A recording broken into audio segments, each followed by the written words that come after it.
오늘 여행업 현금영수증 의무 발행 시행 설명회를 시작하도록 하겠습니다. 시작에 앞서서 오늘 설명회를 진행하게 된 취지를 잠시 말씀드리면은 금년 2025년부터 여행업종이 현금영수증 의무 발행 업종으로 포함이 되어 있습니다. 그에 따르는 여러 가지 현실적인 부딪힘과 또 혼선이 많이 발생하고 있는 상황에 있어서 저희가 급하게 설명회를 준비하게 되었습니다. 오늘 설명회를 통해서 현장에서 필요하신 업무 상황이라든가 또 상황별 대처 방안 이런 부분들을 또 오늘 전문 세무사님을 통해서 또 교육을 받으실 거니까 내용을 들으시고 또 질의응답 시간에 그런 내용들을 좀 확실하게 또 의견을 들으시고 해서 좀 현장에서 필요한 사항들을 좀 대처하시면 되실 것 같습니다. 그리고 아울러 여러분들 아시는 것처럼 우리 여행업종이 또 특수한 상황이기 때문에 지금 현재 이 법 자체를 다 그대로 수용할 수 없는 상황이 있습니다. 그런 부분들도 잠시 후에 다시 또 설명드리도록 하겠습니다. 확실히 초보라 좀 서툽니다. 예. 제가 이제 여행업협회 회장된 지 딱 일주일 됐습니다. 일주일 동안 너무 많은 일을 했는데요. 그 중에서 제가 제일 처음에 한 일이 무안공항을 갔다 와서 참석을 했고, 그 다음에 우리 카타 회원이신 서동영 회원님 빈소에 가서 조문도 드렸습니다. 그리고 그 조문 자리에서 좀처럼 우리 어깨에 얼굴을 내밀지 못하시던 우리 대한민국 관광정책의 수장, 관광업계 문화체육관광부 관광정책국장님하고 한 30개 여행사분들하고 여행업의 생존 대책에 대해서 간단하게 경청했습니다. 그러면서 느낀 게 이번 무안공항에 대한 참사가 정말 국민적인 참사고 우리 여행업에 슬픈 일이 아닌가 생각합니다. 그래서 제가 말씀드리기 전에 감히 우리 돌아가신 우리 제주항공 희생자분들에게 잠시 묵념의 우리 마음속으로 묵념의 시간을 갖도록 하겠습니다. 잠깐 일어나 주시면 묵념하도록 하겠습니다.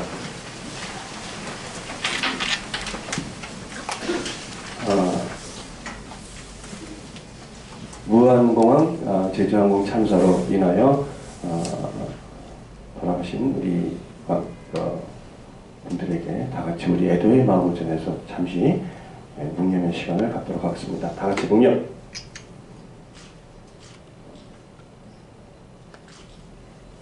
자, 금전도 같은 경우에 여행업에 산재가 겹쳤다고 얘기합니다. 첫 번째 이슈가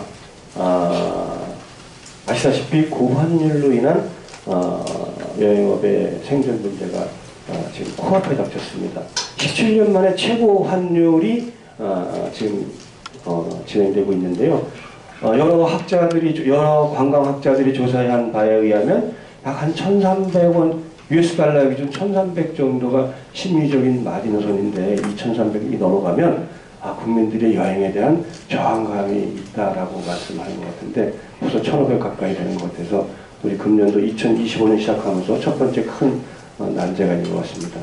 두 번째 우리 위기 상황은 아시다시피 정치적인 문제입니다.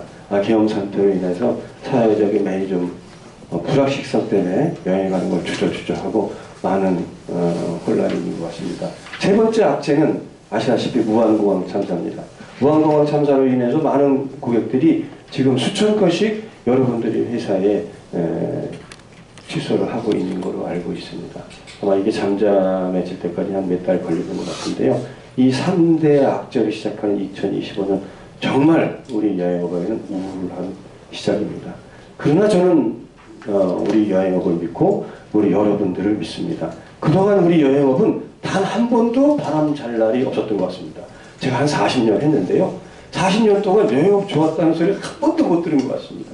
그런 의미에서 이번도 우리는 잘 이겨낼 수 있다 라는 생각을 신념을 갖고 하면 또 이겨낼 수 있을 것 같습니다. 우리 그런 의미에서 다 같이 화이팅 한번 하고 시작하도록 하겠습니다. 2025년 화이팅!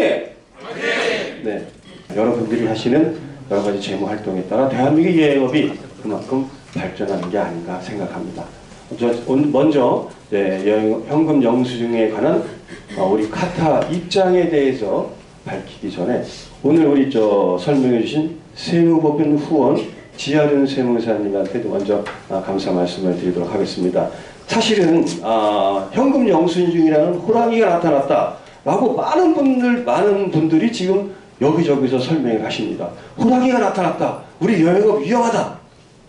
여행업이 어떻게 되냐, 갈팡질팡 많이들 하시고 혼란스럽게 설명해 주고 계신데, 제가 이렇게 홈페이지에서 이렇게 여러 번 봤는데, 우리 지하륜 세무사님 같은 경우는 트래블 에이전트, 친여행사적으로 여행사 입장을 많이 대변해 주시는 그런 세무사님 같아갖고 저희가 오늘 모셨습니다. 그 두 번째 저 모신 분은 하나토 이진호 재무본부장님입니다. 사실은 한 기업의 재무 CFO를 담당하시는 분들이 이런 협회의 공개적인 자리에 나와서 입장을 밝히는 건 사실 쉬운 일이 아닙니다. 대단한 용기가 필요합니다. 왜냐? 이분이 바로 하나토의 CFO니까 하나토의 입장을 대변할 수 있고 업계의 입장을 대표할 수 있기 때문에 굉장히 나오기 힘든 자리였는데, 노블리스 오블리제, 그래, 우리 기업이 크니까 우리가 하고 있는 방식을 한번 설명해주면 우리가 작은 여행사들이 좀 따라하고 이해하기 쉽지 않을까 해서 진짜 어렵게 모셨습니다. 안 나온다는 거 강제로 끌고 나왔는데, 우리 지하륜 세무사님하고 이진호 재무본부장님은 두 분에게 뜨거운 박수 한번 부탁드리도록 하겠습니다. 아마 오늘 이 순간 이후에, 오늘 설명회 이후에 더 이상 현금 영수증 갖고 왈가불가한 문제는 대한민국에 없을 것이다 라고 저는 감히 그렇게 말씀을 드리고 싶습니다. 현금 영수증에 대해서 제가 우리 여행업 협회에 대한 이 공식 입장을 한번 말씀드리도록 하겠습니다. 이 공식 입장을 제가 이게 작성하기 위해서, 솔직히 제가 세무 전문가도 아니고 법률 전문가도 아니고 그래서 한 일주일간 진짜 밤새도록 공부해갖고 작성했는데요. 우리 협회가 이 과연 현금 영수증에 대해서 어떤 입장을 갖고 있는지 이거 한번 저희 입장을 먼저 말씀을 드리고 설명을 드리도록 하겠습니다. 현금 영수증에 대한 한국여행협회 입장을 말씀드리겠습니다. 현행 실행되는 현금 영수증 발급 제도에 관한 한국여행협회 입장을 말씀드리겠습니다. 첫 번째, 여행 알선 수수료에 기반하여 현금 영수증을 발행하는 것은 일부 여행 기업에게는 기업 영업 비밀을 보호하는 지적 재산권에 관한 법률과 다툼의 소지가 있습니다. 그동안 제가 이걸 쭉 살펴보니까 다 3번만 갖고 논의를 하고 계신데요. 이건 분명히 상법에도 어긋나는 문제인 것 같습니다. 지적 재산권에는 특허, 프랜차이저, 영업 비밀이 이에 해당하며 고객 리스트와 생산 원가가 영업 비밀에 포함되어 있다고 법률에 나와 있습니다.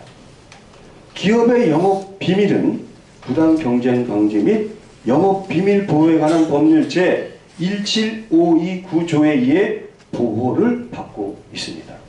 기업의 비밀을 정부가 취하고 있다고 해서 이걸 공개하면 이건 역시 이 부정경제방지 및 영업비밀보호법에 저촉되는 것으로 나타나 있습니다. 부당경제방지 및 영업비밀보호에 관한 법률은 타인이 상표, 상호 등을 부정하게 사용하는 부정경쟁행위로부터 기업을 보호하고 기업의 영업비밀을 침해하는 행위를 방지하고 건전한 거래질서를 유지함을 목적으로 만들어진 법률입니다.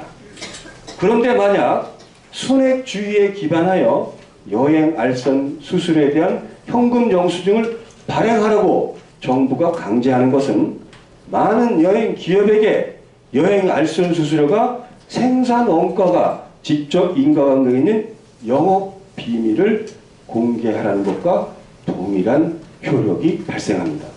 따라서 여행 알선 수수료에 대하여 현금 영수증을 발행하라는 것은 지적 재산권 관련 법률과 상충되고 향후 법률적 다툼이 충분히 예상이 된다라고 말씀을 드리겠습니다. 둘째, 여행 상품의 생산 원가는 일반 기업이 생산 원가와 원가 구조와 매우 다른 특성을 가지고 있습니다. 여행 상품 가운데 패키지 상품과 인센티브 상품 같은 포괄적인 상품은 소비자가 계약 시점에 생산 원가가 정해지는 것이 아닙니다.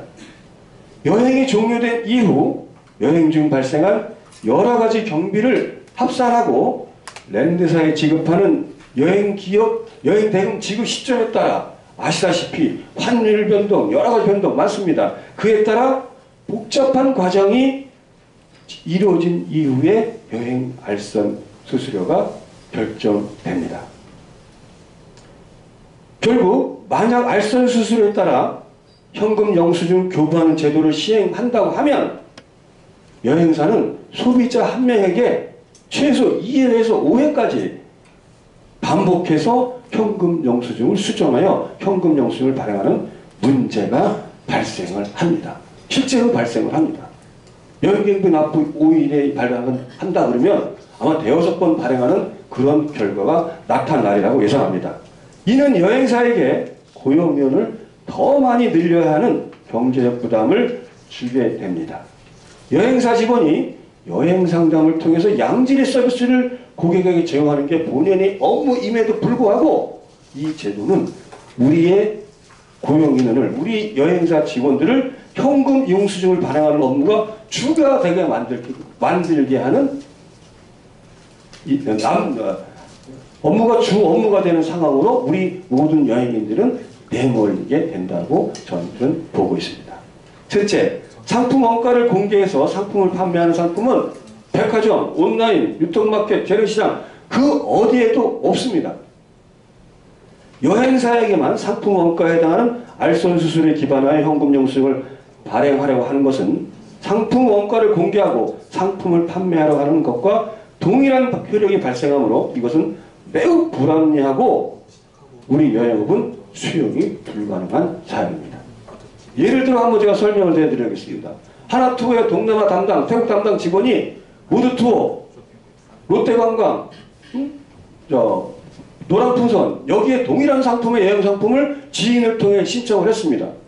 갔다 온 후에 현금 영수증 발행해 달라면 그 회사의 원가 상품은 그대로 공개되는 것과 똑같습니다. 도대체 저는 이게 말이 되는 상황인지 도저히 발해드릴 수가 없습니다. 여행 상품 원가가 그냥 아무런 여과장치 없이 기업의 비밀이 그냥 공개되는 그런 상황입니다. 넷째, 여행사는 취급하는 여행 상품과 판매하는 방식에 따라 다양한 종류의 여행사가 있습니다. 여행 상품을 기획 판매하는 회사의 경우 상품 원가가 기밀에 해당하는 여행사가 있는 반면에 도매 여행사가 만든 여행 상품을 고객에게 알선해주고 수수료를 받아 운영하는 회사처럼 알선 수수료가 공개되는 회사도 있습니다. 다섯째, 항공권, 기차패스, 입장권과 같이 단품의 여행 상품은 판매 원가가 공개되고 판매되고 있는 반면 여러 가지 여행 상품에 필요한 구성 요소들을 기업이 갖고 있는 노하우에 따라 혼합하여 만드는 패키지 상품, 인센티브 상품, 마이스 상품 등은 상품 원가가 영업 비밀에 해당하여 공개가 불명한 여행 상품도 존재합니다. 여섯째, 해외에서 관광객을 유치하는 인바운드 여행사와 렌트사가 운영하는 여행 상품은 거래되고 있다간 정상 방법이 표준화가 아직 이루어지지 않았습니다. 회사별로, 국가별로 매우 다른 방식을 쓰고 있는 것도 작금의 현실입니다. 이처럼 여행업은 외견상으로 한 개의 방식의 업무처럼 보이지만 그 내부에서 복잡하고 다양한 방식의 업무 처리 시스템이 있어서 일괄적으로 현행제도처럼 알선 수수료에 대한 현금 영수증을 부과하는 일은 단일적으로 도저히 수용이 불가능하다라고 말씀을 드립니다. 이런 이유로 한국여행업협회는 현행 시행되고 있는 현금 영수증 발급 제도에 대해 다음과 같은 개선을 정부에 요구하고 있습니다. 여행기업의 현금 영수증 발급은 총액주의에 기반하여 여행상품가 총액에 대하여 현금 영수증을 발행하거나 순액주의에 기반하여 알선 수수료에 해당하는 부분만 현금 영수증을 발행하는 두 가지 방법을 기업의 여건에 따라 선택하여 사용할 수 있도록 기업의 자율권을 보장해주는 방식으로 현금 영수증 발급 제도를 개선해 줄 것을 정부에 강력히 요청하고 있습니다.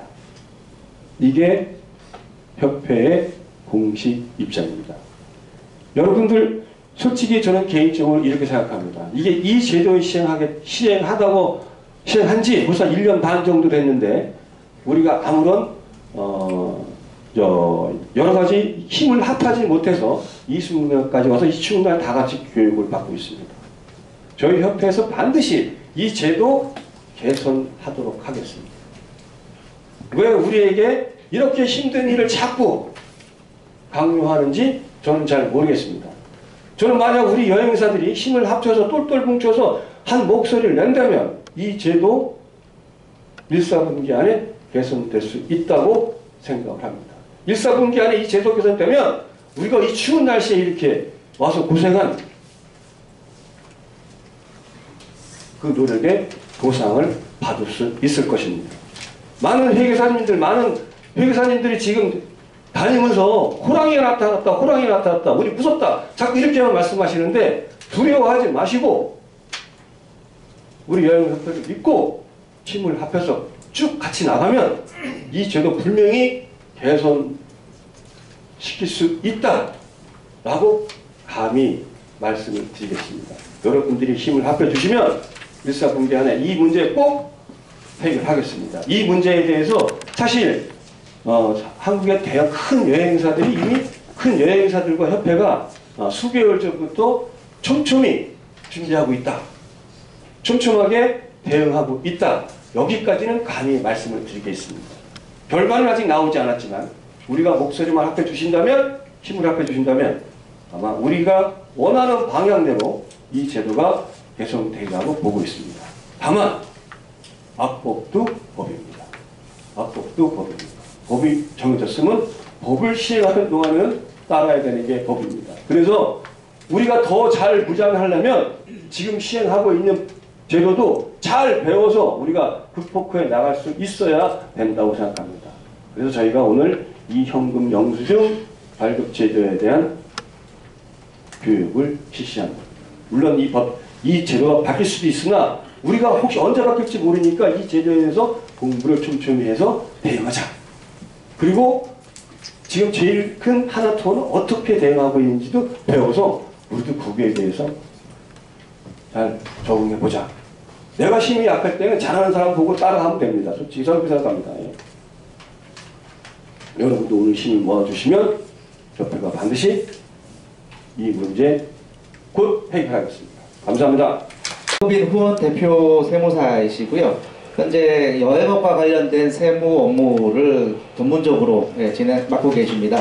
영등포 세무서 국세심사위원이시고 농림식품부 산하기관의 세무고문, 또 서울지방세무사회 감리위원도 하시고 계시고 행정안전부의 산하기관 세무자문도 맡고 계십니다. 세무법인 후원 대표 변호사이신 지하준 세무사님 소개해드리겠습니다. 큰 박수로 마저 부탁드리겠습니다.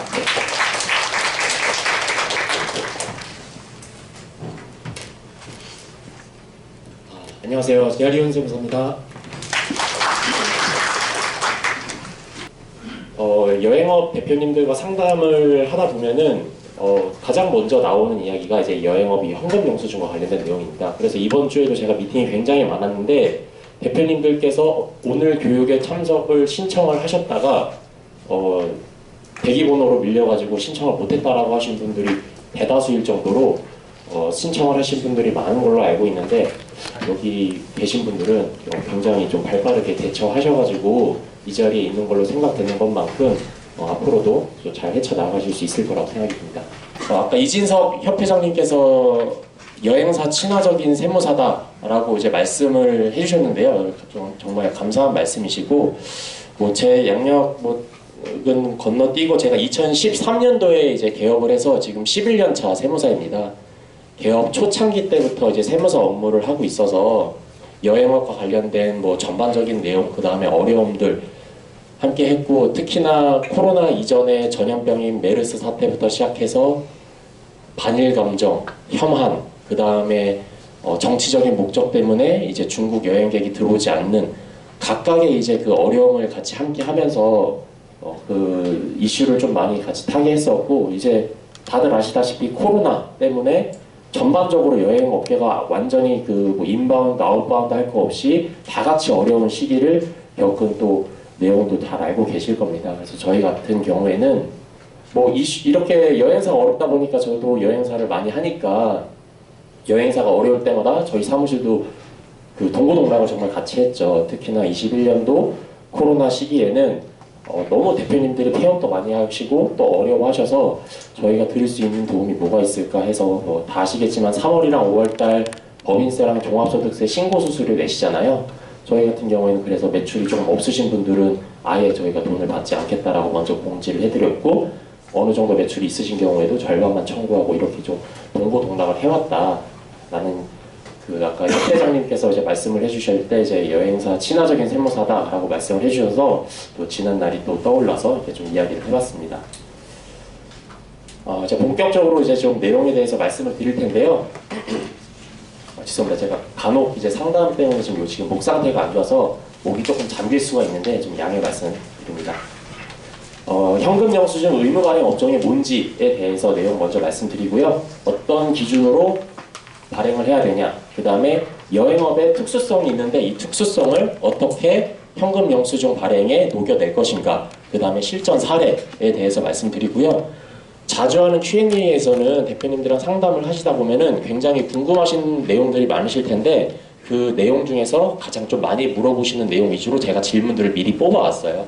그래서 거기에 답변을 드리고, 혹시 이 외적으로 추가적으로 또 궁금하신 점들이 있으실 거고 한데, 제가 이게 오픈된 강의다 보니까 정말 어떻게 보면은 좀 민감한 부분일 수도 있는 부분은 이 공개석상에서 말씀드리기가 좀 어려운 경우가 있을 수도 있어요. 그래서 그런 부분은 가장 마지막 장 보면은 이제 상담 양식지가 있을 텐데 그거 작성하셔가지고 이제 끝나고 저희한테 제출해 주시면은 또 저희가 이제 가능한 시간 내에 좀 전화 드려서 좀 답변 드리는 쪽으로 진행 드리려고 합니다.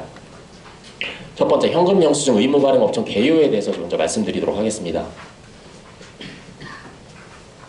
2025년부터 이제 현금 영수증 의무 발행 업종이 포함이 됐죠, 여행사가. 사실 현금 영수증 의무 발행 업종은 예전에 시행될 때는 정말 제한적인 업종들만 있었어요. 말 그대로 병의원, 그 다음에 뭐 전문직, 이런 고소득 업종을 위주로 이게 시행이 되었는데, 국세청에서 이걸 시행을 하고 나서 보니까 너무 좋은 거예요. 현금 영수증 발행 안 하면 무섭잖아요. 저희도 무서워서 오늘 이렇게 교육에 참석하시고 하시는 거잖아요.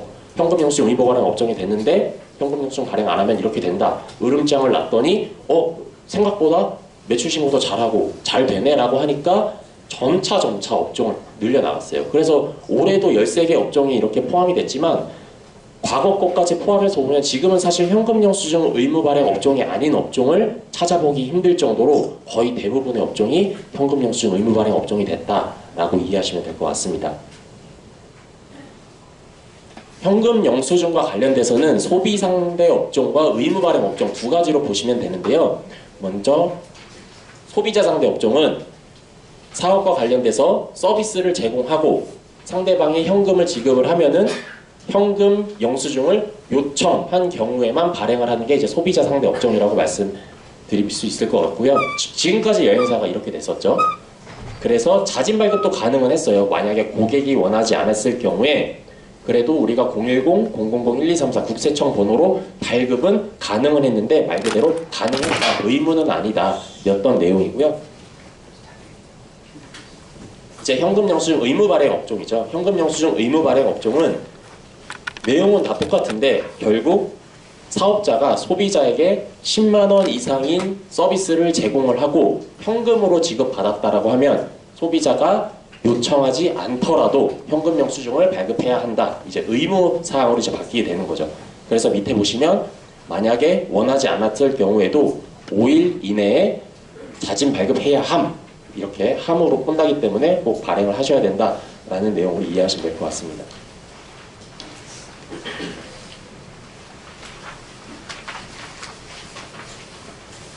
그러면은 이제 복잡한 내용이지만 간단한 문구를 통해서 설명하면 이렇게 됩니다. 건당 거래 금액이 10만 원 이상인 서비스를 제공을 하고 현금으로 받은 경우 고객이 원해도 혹은 원하지 않더라도 5일 이내에 발급해야 된다라는 내용입니다.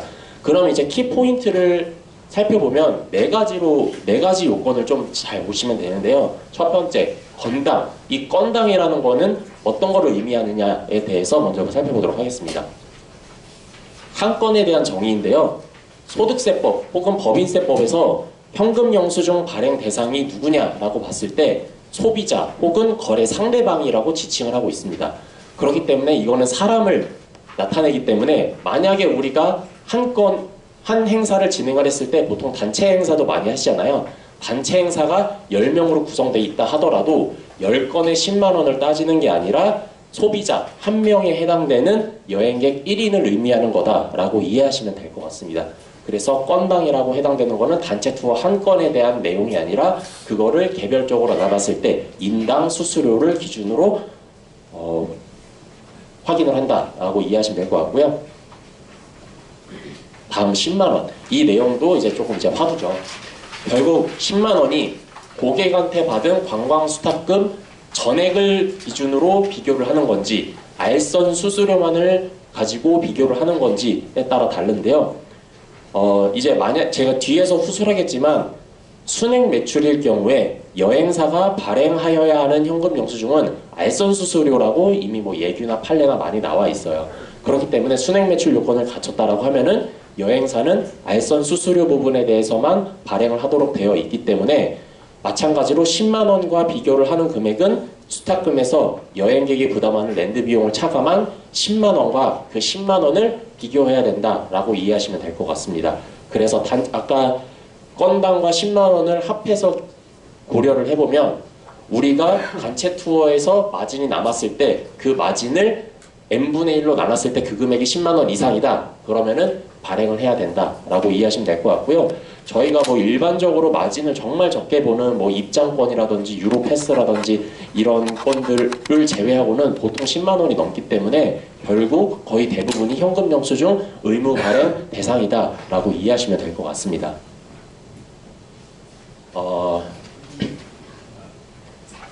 아까 말씀드렸던 것처럼 순행 매출을 적용을 했을 때는 알선 수수료와 여행객이 부담하는 내용들을 랜드 비용들을 구분해서 현금으로 받은 경우에는 알선 수수료에 대해서만 현금 영수증을 발행해야 된다라는 얘기고요. 보시면 아시겠지만 2007년 얘기예요. 2007년 이후에도 수많은 똑같은 얘기들이 계속 진행이 되고 있었어요. 그래서 현금 영수증 의무 발행 업종이 됐다라고 해서 법이 바뀌었다기보다는 국세청이나 일선 세무서에서는 한결같이 순행 매출일 경우에 아웃바운드 여행사가 발행해야 되는 현금 영수증은 알선 수수료다라는 입장을 고수해왔었던 것이죠. 자, 다음 원하지 않거나 인적사항을 모르는 경우 우리 현금 영수증 필요 없어요 하는 업체들도 있잖아요. 그런 경우에도 발행은 무조건 해야 돼요. 그럼 발행을 뭘로 하냐? 국세청 지정 코드로 발행을 하시면 됩니다. 이때 010-000-1234로 이 번호로 이제 발행을 하면 되는 것이죠. 그래서 뭐 이런 경우가 있었어요. 실제로 국세청 번호로 발급을 해야 되는데 담당하시는 직원분은 이제 근로소득자시잖아요. 그러다 보니까 어차피 발행은 해야 되는데 이 금액으로 발행을 하지 않고 이제 본인 핸드폰 번호로 이제 발행을 하신 거예요. 고객이 원하지 않을 경우에. 이제 뭐 나중에 연말정산 때 이제 소득공제나 이제 그런 게 있을 수 있겠죠. 근데 후술하겠지만 현금 영수증 의무 발행 업종에 대한 과태료는 없을 수 있는데 다른 문제가 있을 수 있어서 만약에 이렇게 진행이 될 수도 있는 내용이다라고 하면은 좀 직원분들에게도 교육이 좀 필요해 보입니다. 마지막 이게 내용이 조금 복잡한데요. 5일 이내에 발급해야 된다라는 내용이에요.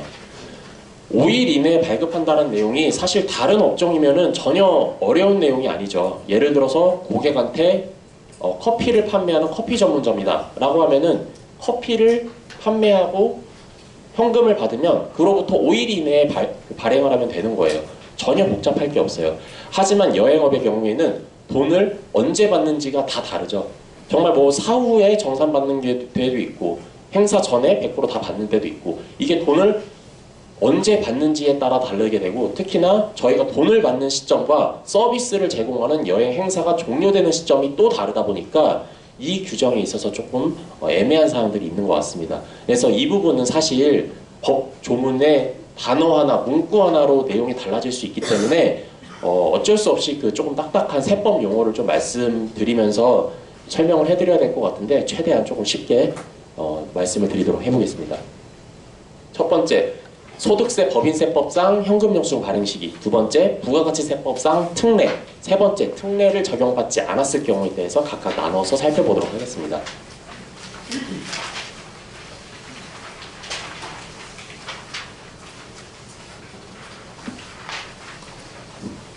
첫 번째, 소득세법 혹은 법인세법상 현금영수증 발행 시기에 대한 내용입니다. 사실 이걸 따를 수 있으면 이걸 따르면 되는 거예요.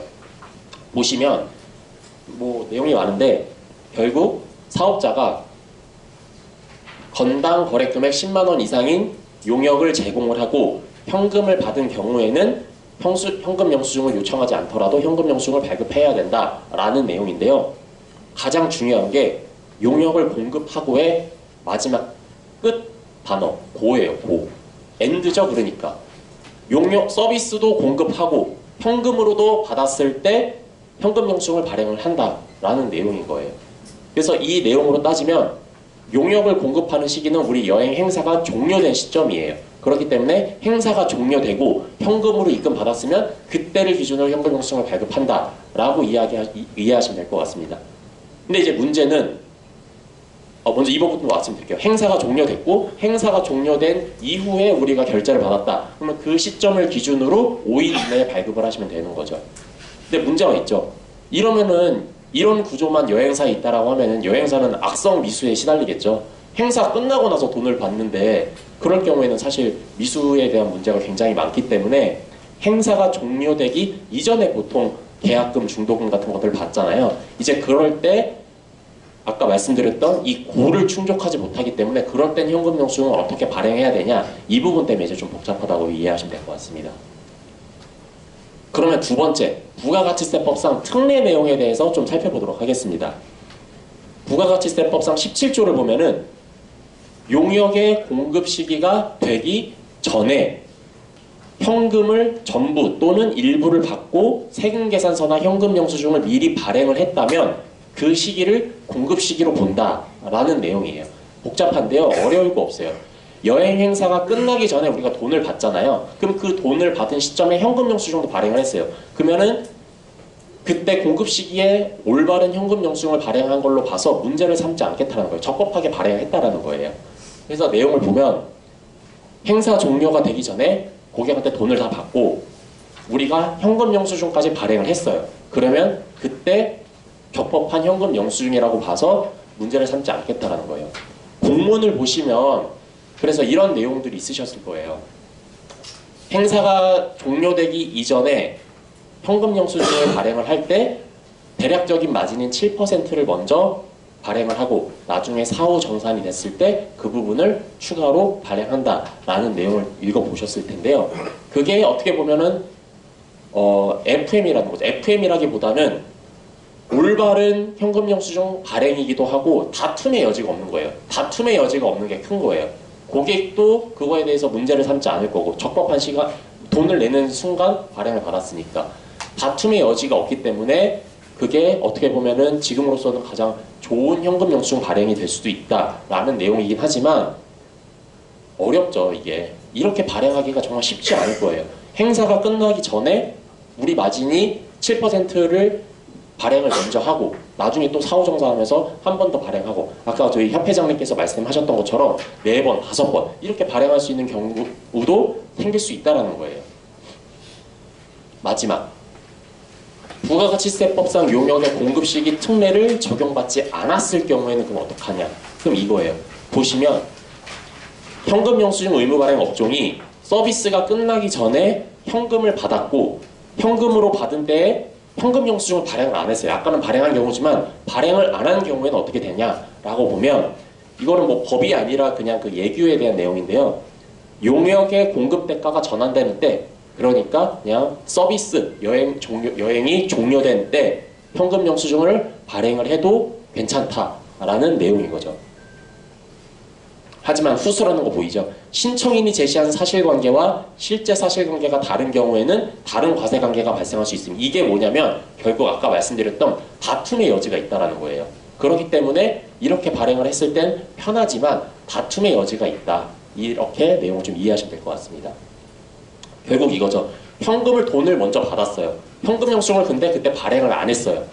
그리고 가시다가 서비스가 끝났어요. 여행 행사가 종료됐어요. 그러면은 그때 정해진 마진을 가지고 이때부터 5일을 기산해서 5일 이내에 현금 영수증을 발행을 하시면 괜찮다라는 거예요. 그래서 아까 말씀드렸던 것처럼 다툼의 여지가 없는 2번으로 발행을 하시면 가장 좋겠지만 그게 실무적으로 계속 재발행하고 하는 게 좀 너무 복잡할 것 같다라고 이해하시면 뭐 이 세 번째 경우로 발행을 하시는 게 차선책이 될 수 있겠죠.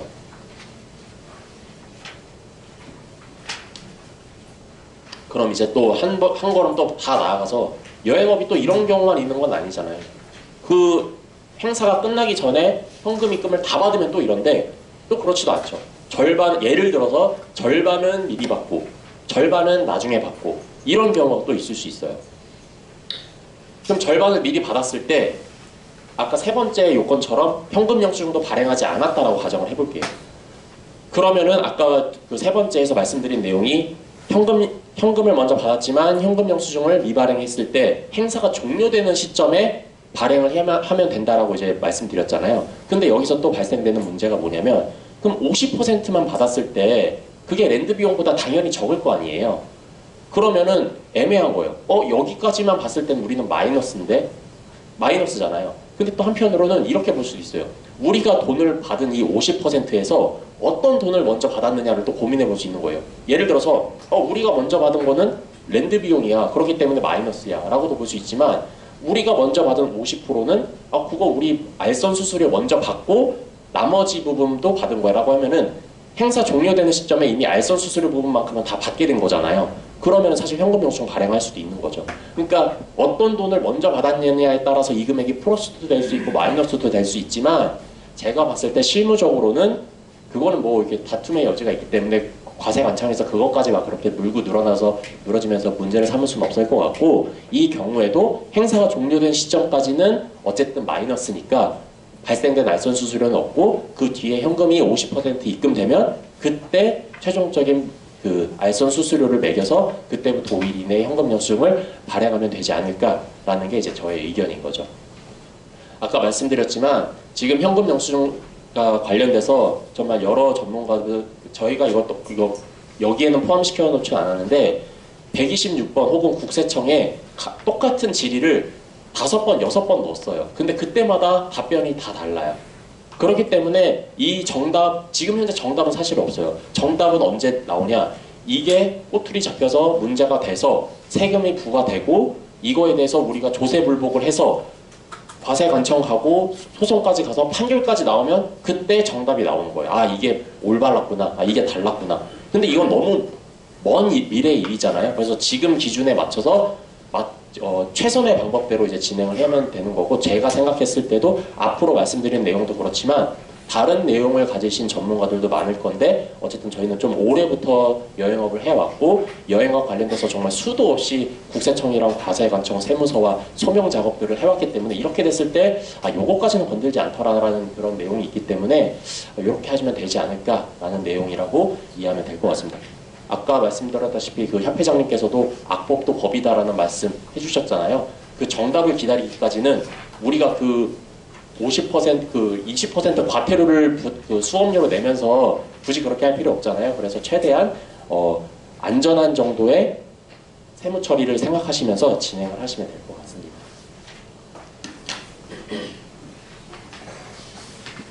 시간 관계상 이 현금 영수증 발행 방법에 대해서는 간단히 넘어가도록 하겠습니다. 그 단말기 있으신 분들은 편하게 단말기로 발행하시면 되고요. 홈택스에서는 로그인 하셔가지고 이렇게 조회 발급, 검열 발급 하신 다음에 용도 부분만 잘 설정해 놓고 발행하시면 됩니다. 만약에 상대방이 주민번호나 핸드폰 번호를 주면서 발행을 요청했을 때는 소득공제를 하면 되고요. 사업자 번호를 주시면 이제 지출준비로 선택해서 발급 요청을 하시면 됩니다. 이제 여행업과 관련된 특수성과 관련된 발행 이슈에 대해서 살펴보도록 하겠습니다.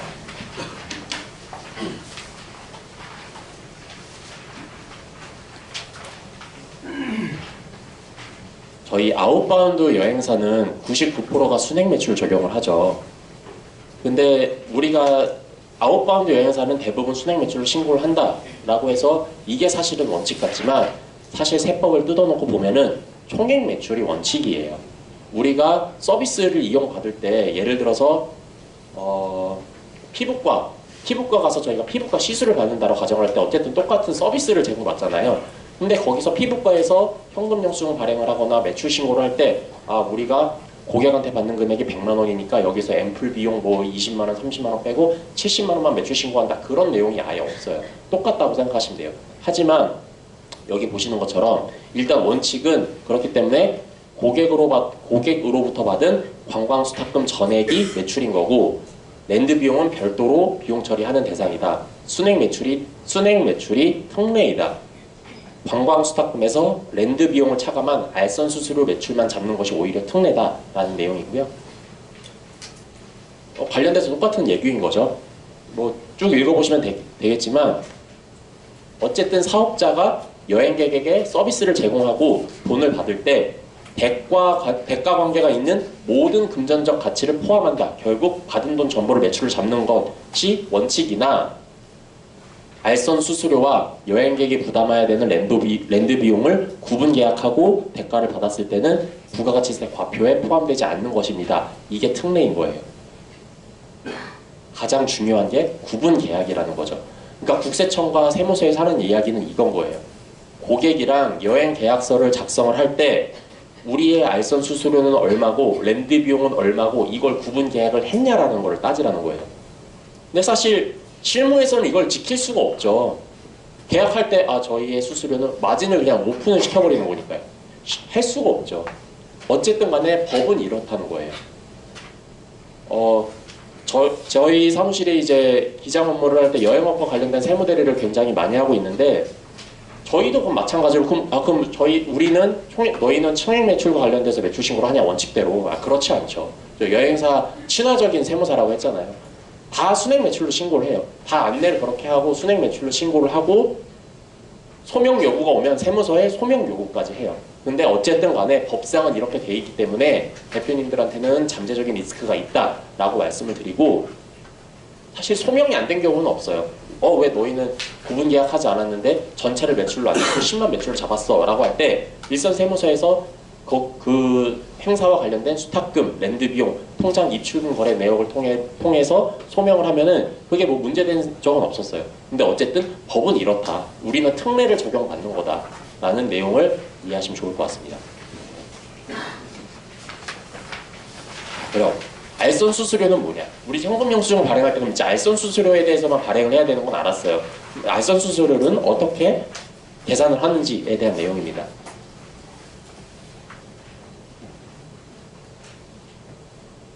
뭐 어려울 거 없죠. 고객한테 받은 관광 수탁금에서 랜드 비용을 차감한 금액을 매출로 신고를 하는 겁니다. 근데 랜드 비용은 결국 고객이 부담했어야 될 항공료, 숙박비, 교통, 식사, 입장료 같은 수탁 경비만을 포함하는 거예요.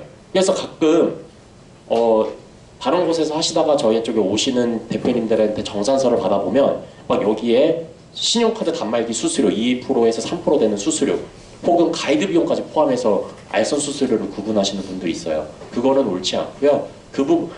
신용카드 수수료는 법인세나 종합소득세 때 한꺼번에 비용 처리하니까 그때 비용 처리를 하기 때문에 매출에서 빼면 안 되는 거고요. 가이드 비용 같은 경우에도 3.3으로 신고를 해서 별도로 빼시는 게 맞는 겁니다. 문제가 이런 금액까지 알선 수수료를 봐서 매출에서 빼버리면 우리 매출 자체가 줄어들면 결국 그거에 따라서 현금 영수증도 과소 발행이 되는 거고 매출 신고도 과소 신고가 되는 거기 때문에 현금 영수증 과태료, 부가세 안 냈던 거, 종합소득세, 법인세, 그거에 따른 가산세 이런 문제가 있을 수 있기 때문에 이 부분은 좀 주의를 해주셔야 됩니다. 세무서에서도 알았어. 그러면은 구분 계약 안 하는 것까지는 오케이. 근데 알선 수수료는 제대로 잡았어까지는 확인을 잘해요. 그 알선 수수료에 대한 근거를 가지고 와봐 했을 때 이런 내용들은 포함시키면 안 된다라는 내용입니다.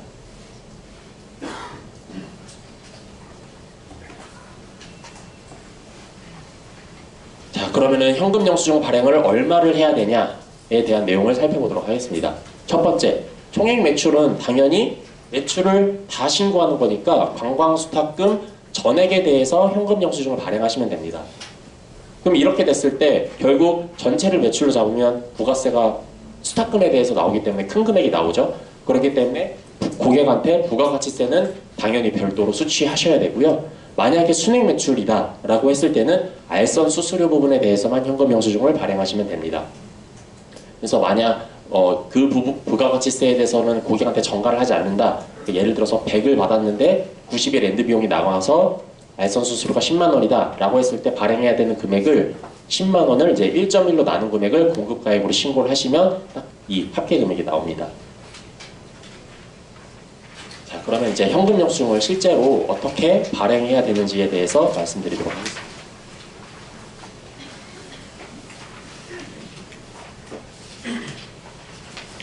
아까 50분이 되면은 10분간 이제 쉬는 시간을 갖기로 원래 되어 있었는데 조금 이제 시간이 타이트하다고 하셔가지고 쉬는 시간 없이 진행을 해달라고 말씀하시더라고요. 그래서 혹시나 좀 용무가 급하시거나 연락 오시는 곳 있는 곳들은 이제 조용히 나가서 이제 다녀오시면 될 것 같습니다.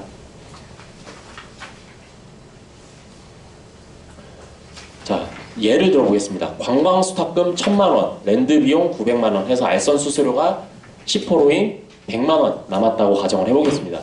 총액 매출을 적용을 했을 때에는 당연히 공급가액 1,000만 원, 부가세 100만 원으로 현금 영수증을 발행을 하면 되는 것이고, 이때 부가세 100만 원이 나오기 때문에 이걸 꼭 고객한테 별도로 받아야 된다.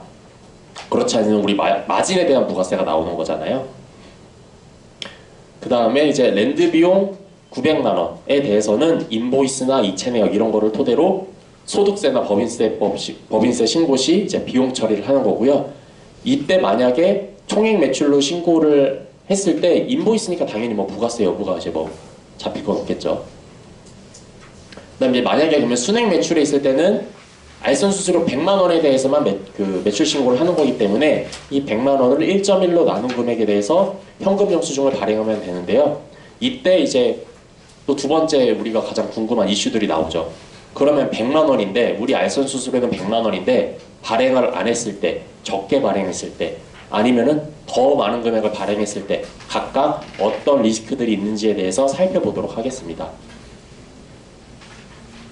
첫 번째는 미발행과 관련된 사례입니다. 알선 수수료가 100만 원인데 현금 영수증 의무 발행 업종인데도 발행을 안 한 경우인 거예요. 그때 미발행한 100만 원에 대해서 과태료 20%가 먼저 붙고 시작합니다. 그러니까 누락한 매출이 100이다. 알선 수수료가 100이다. 그럼 일단 20% 과태료를 받고 시작하는 거예요. 그럼 이제 20만 원이죠. 그때 또 이것만큼 또 현금 영수증 발행을 안 하고 매출까지 누락을 했다. 우리가 이 부분에 대해서 정산서 포함해서 매출까지 신고를 만약에 안 했다라고 했을 경우에는 당연히 부가가치세 10%도 또 나오겠죠. 그러면 10만 원.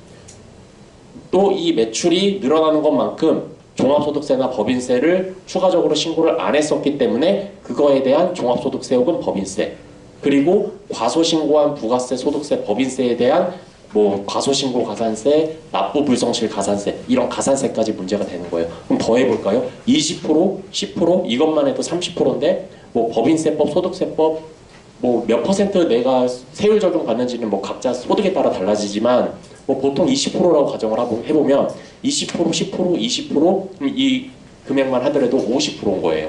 거기에 가산세까지 하면은 뭐 55, 60%까지 될 수도 있겠죠. 4대 보험까지 포함한다는 말이죠. 그러면은 알선 수수료의 거의 대부분이 이제 세금이나 가산세 이런 걸로 날아가게 되는 거예요. 이게 현금 영수증 의무 발행 업종의 무서움인 거입니다. 무서움인 거죠. 그러면은 만약에 100만 원인데 알선 수수료 50만 원에 대해서만 발행한 경우에 대해서 살펴보도록 할게요. 보통 이런 경우는 왜 나올까요? 왜 발행은 하긴 하는데 왜 이렇게 좀 과소 발행을 할까요?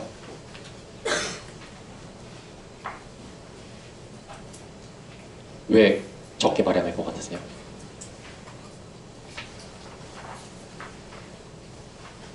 적게 발행하는 이유는 고객한테 그러니까 지인일 수도 있고 어쨌든 뭐 거래 관계가 있을 때 내 마진이 100만 원인 걸 보여주기 싫은 거예요. 마진 노출되는 게 싫은 거예요. 그래서 50만 원만 현금 영수증 발행을 하는 경우가 있을 수가 있겠죠. 뭐 이런 경우는 뭐 많을 수도 있어요. 그럼 이때 어떤 가산세들이 발생되는지 좀 살펴보도록 하겠습니다. 미발행과 거의 똑같아요. 일단 20% 미발행 과태료 10만원 발생하고요. 과소신고한 50만원에 대해서 부가세 10%인 5만원. 그 다음에 이거에 따른 소득세, 법인세, 세율, 그 다음에 이거와 관련된 가산세, 과소신고, 납부불성실 가산세, 이런 가산세들이 붙게 됩니다.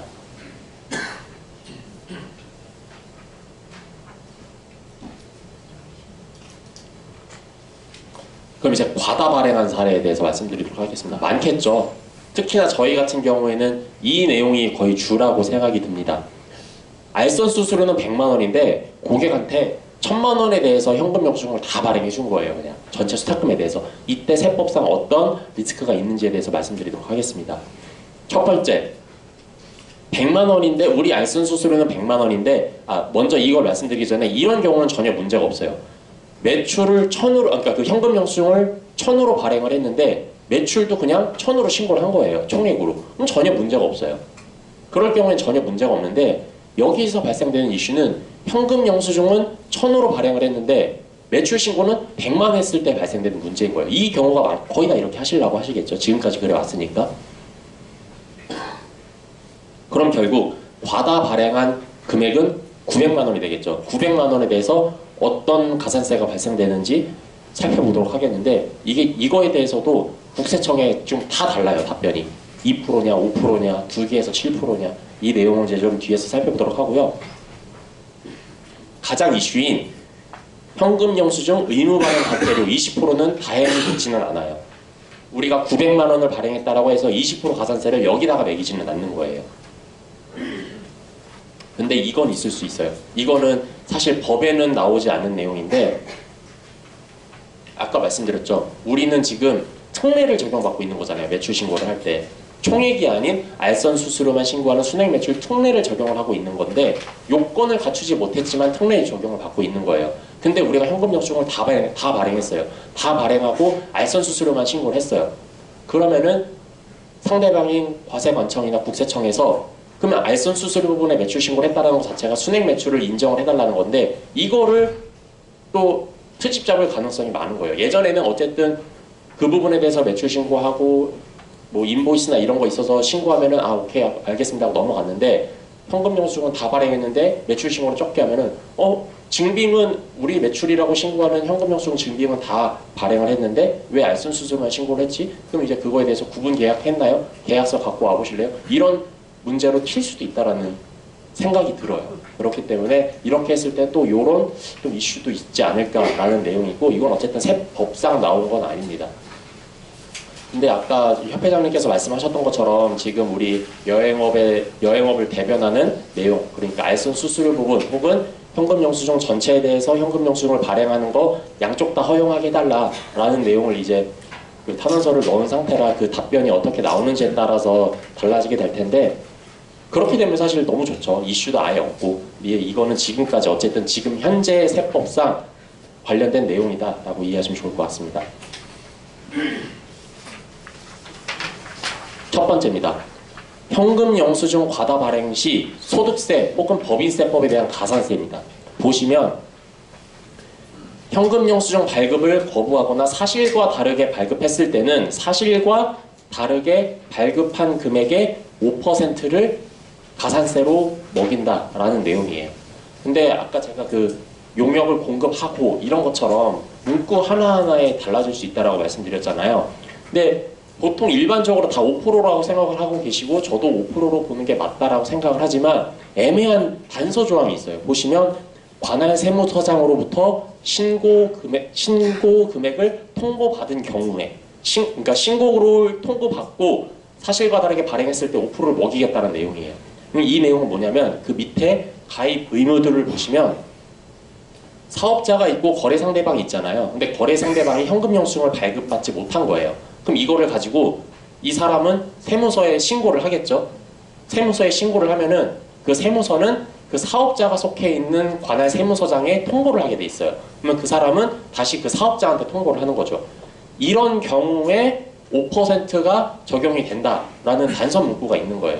근데 그렇게 오케이 알겠어요. 그럼 우리가 그 신용카드 단말기를 통해서 발행을 하지 않았고 그로 인해서 통보를 받아서 미발급 사실이 노출된 경우에는 5% 적용받는 게 맞잖아요. 근데 세무조사를 통해서 이 이슈가 불거졌다고 해볼게요. 그러니까 통보를 받진 않았어요. 근데 다른 걸 보다 보니까 현금영수증 미발행이 튀어나온 거예요. 그럼 그때도 5% 적용을 받는 게 맞을까라고 했을 때는 의문사항이 드는 거죠. 왜냐하면 우리는 세무서장으로부터 통보받은 사실은 없는 거니까. 그래서 일반적으로 5%를 말씀하고 저도 5%를 하는 게 맞지 않을까라고 생각이 들지만 어쨌든 간에 이것도 단서 조항 때문에 좀 애매한 부분이 있다. 이 가산세에 대해서 정말 몇 차례 저희가 국세청에 그 예규나 그 질의를 올린지 몰라요. 근데 그때마다 5%가 맞다, 2%가 맞다. 내용이 정말 달라요. 그 때문에 아직 정해진 건 없다.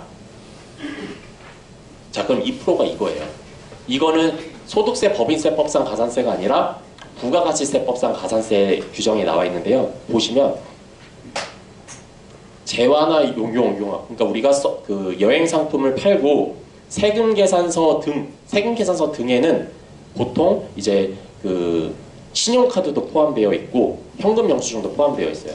그래서 세금 계산서 등의 공급 과액을 과다하게 기재한 경우에는 과다하게 기재한 부분에 대해서 2% 가산세를 먹이겠다라는 게 부가가치세법상 사례예요. 어떻게 보면 이게 더 우리에 맞는 걸로 보일 수도 있어요. 왜냐면 여긴 단서 조항도 없고 과다하게 발행한 거에서 2%를 먹이겠다라는 거니까. 그래서 만약에 저희 거래처에서 세무서에서 이런 이슈가 생겨서 오면은 가산세는 어쨌든 발생이 되는 거지만 저는 무조건 이 2%를 주장을 할 거예요. 우리가 통보받은 사실도 없고 부가가치세법상 가산세가 이렇게 된다. 우리는 이 5%가 아닌 2%를 적용받는 게 맞다라고 주장은 할 거예요. 어쨌든. 그런데 이게 아직 정해져 있는 게 아니다 보니까 좀 애매한 부분이 있을 수 있다는 내용이죠. 그리고 또 그러면 아까 말씀드렸던 것처럼 소득세 법인세법상 가산세는 5%, 부가가치세법상 가산세는 2%, 법이 다르잖아요. 그러면 5%, 2% 각각 법이 다르니까 5%짜리는 소득세나 법인세 신고할 때 가산세 붙이고 2%는 부가세 할 때 또 붙이고 중복해서 7% 될 수 있는 거 아니냐라는 주장도 있어요.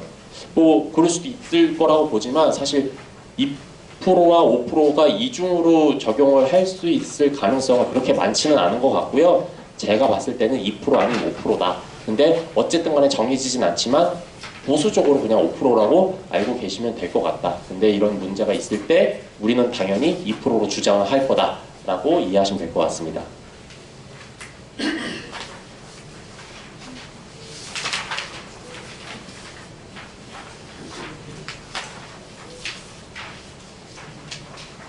제가 그 현금 영수증과 관련돼서 최근에 미팅을 굉장히 많이 하고 여행업과 관련돼서도 이제 세무대리 업무와 관련된 상담을 굉장히 많이 하고 있는데요. 질문들이 굉장히 다양하기도 하지만 또 겹치는 경우도 좀 많이 있어요. 그래서 그 부분에 대해서 좀 말씀을 드리도록 하고요. 그 다음에 또 이런 경우가 있어요.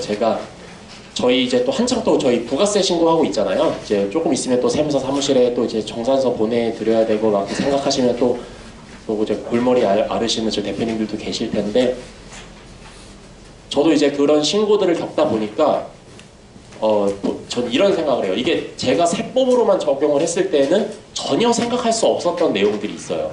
근데 대표님들이 이거 이렇게 하면 되는 거 아니에요? 라고 생각을 해서 그럴 수도 있겠는데 하고 세법을 뜯어보면 거기에 접촉되는 내용이 없는 거예요. 그러니까 이거는 약간 그런 거죠.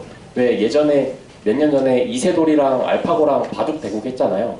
근데 알파고가 이길 수밖에 없었던 게 알파고는 정말 뭐 수만 번의 데이터를 축적해서 딥러닝을 해서 놓는 그 수기 때문에 이길 수가 없다라고 하잖아요. 그러니까 저도 약간 그런 생각이 들어요. 저 혼자만 했을 때는 그렇게 생각 못 했었는데 대표님들께서 막 이렇게 이야기를 해주셨을 때 가만히 들어보니까 그것도 그럴 수 있겠다라는 내용들이 굉장히 많아요. 그래서 사실 이게 저희가 뭐 미팅에서 만났으면 그런 조금 내용들도 좀 설명드릴 수 있으면 좋을 텐데 조금 강의이기 때문에 좀 오픈된 자리다 보니까 조금 이제 대부분 궁금해하신 내용들 위주로 좀 말씀을 드린다라고 이해하시면 될 것 같습니다. 첫 번째입니다.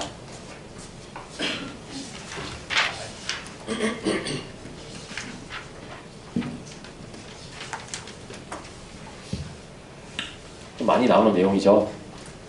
정산이 끝나지 않았는데 현금 영수증 발행은 어떻게 하나요? 아까 말씀드렸죠.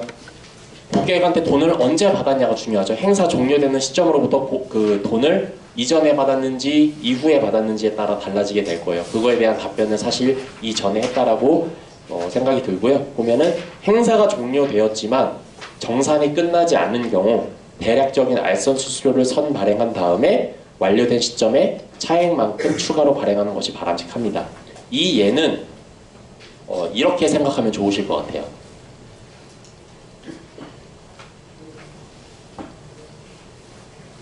예를 들어서 현금이 입금된 게 50%라고 해볼게요. 우리 마진은 여기에서 7% 남았다고 가정을 해볼게요. 7% 남았다라고 가정을 해보고 우리가 현금 입금을 초반부에 90% 받았다라고 가정을 해볼게요. 선급금을 90%를 먼저 받았어요. 그러면은 90%를 먼저 받아도 우리의 마진은 7%가 남는 거, 3%가 남는 거잖아요. 마진은 이제 7%가 남는 거잖아요. 그러니까 종료되는 시점에 행사 종료되는 시점에 금액을 먼저 발행을 해놓고 그 뒤에 현금 입금이 추가적으로 되면 그때 이제 나머지 금액을 추가적으로 발행한다. 이 개념이라고 생각하시면 될 것 같습니다. 정산하는 내용에 따라서.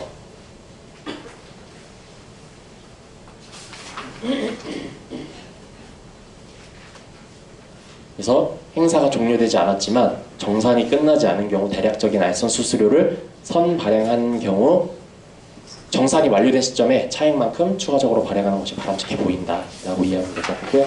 그 공문에 보이는 것처럼 일반적인 마진 뭐 7%라고 말씀해 주셨는데 그렇죠. 보통 10%에서 좀 내려갔죠. 7%를 먼저 선발행하고 나중에 차액분을 발행한다. 뭐 합리적인 방법인 것 같아요. 결국 국세청도 세무서도 정말 올바르게 했어 안 했어 보다 인간적인 도리로 그러니까 너희가 할 수 있는 만큼 그래도 했어? 이거를 보는 거기 때문에 그 정도 했으면 충분하다고 생각합니다. 신용카드로 전액 결제 받아도 알선 수수료만 신고하는데 현금 영수증은 알선 수수료에 대해서만 발행을 하면 되나요? 에 대한 내용이 있죠.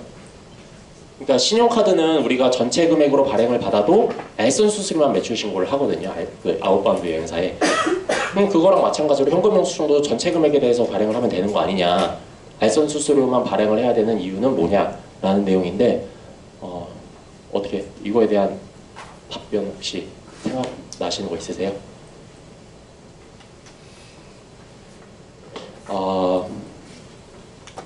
죄송합니다. 이게 강의를 하면은 결국 가장 일찍 오셔가지고 추운 날 일찍 오셔가지고 앞에 앉으셨을 텐데 제가 질문할 수 있는 부분이 보통 앞에 계신 분들이라 앞으로는 뭐 제 눈을 안 마주치실 것 같은데 답변은 이렇습니다.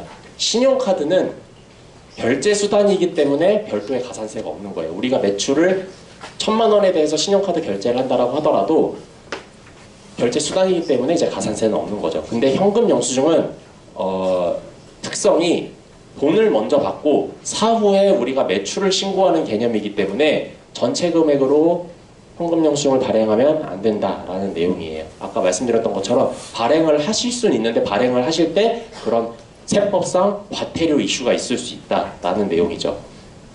그래서 대표님들께서 이렇게 이야기하세요. 그러면은 골치 아프니까 그냥 신용카드로 결제해야겠다. 그냥 현금으로 받지 않아야겠다. 라고 말씀을 하시는데 맞는 말씀이시죠. 근데 한 가지 고려해야 될 게 그렇게 되면 우리가 전체 금액에 신용카드 수수료가 나오잖아요. 2%에서 3% 수수료가 나오니까 그걸 또 고민을 하셔야죠. 전체 마진이 7%인데 거기에서 2, 3%가 신용카드 수수료로 빠진다? 거의 뭐 절반 가까운 금액이 빠지는 거다 보니까 그거에 대한 고민도 좀 필요해 보입니다.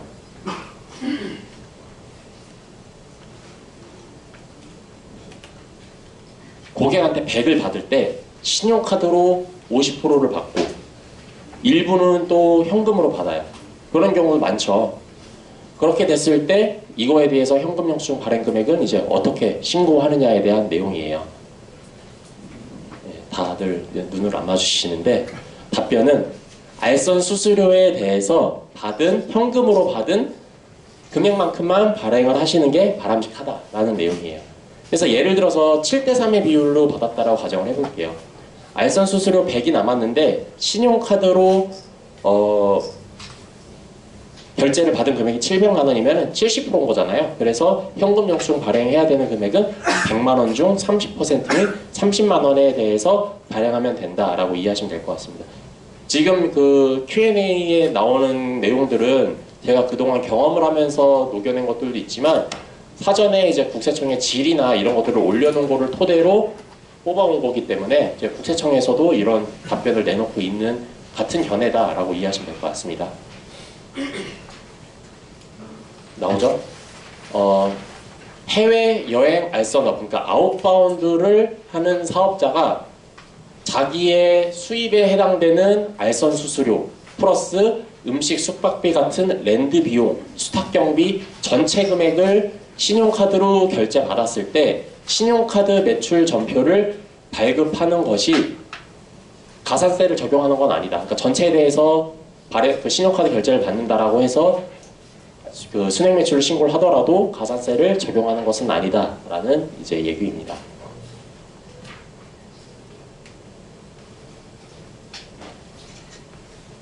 단체 행사의 경우 고객별로 발행하는 것이 굉장히 번거로운데 그냥 퉁쳐서 한 번에 발행해도 되나요?에 대한 내용입니다. 이거 굉장히 좀 복잡하죠.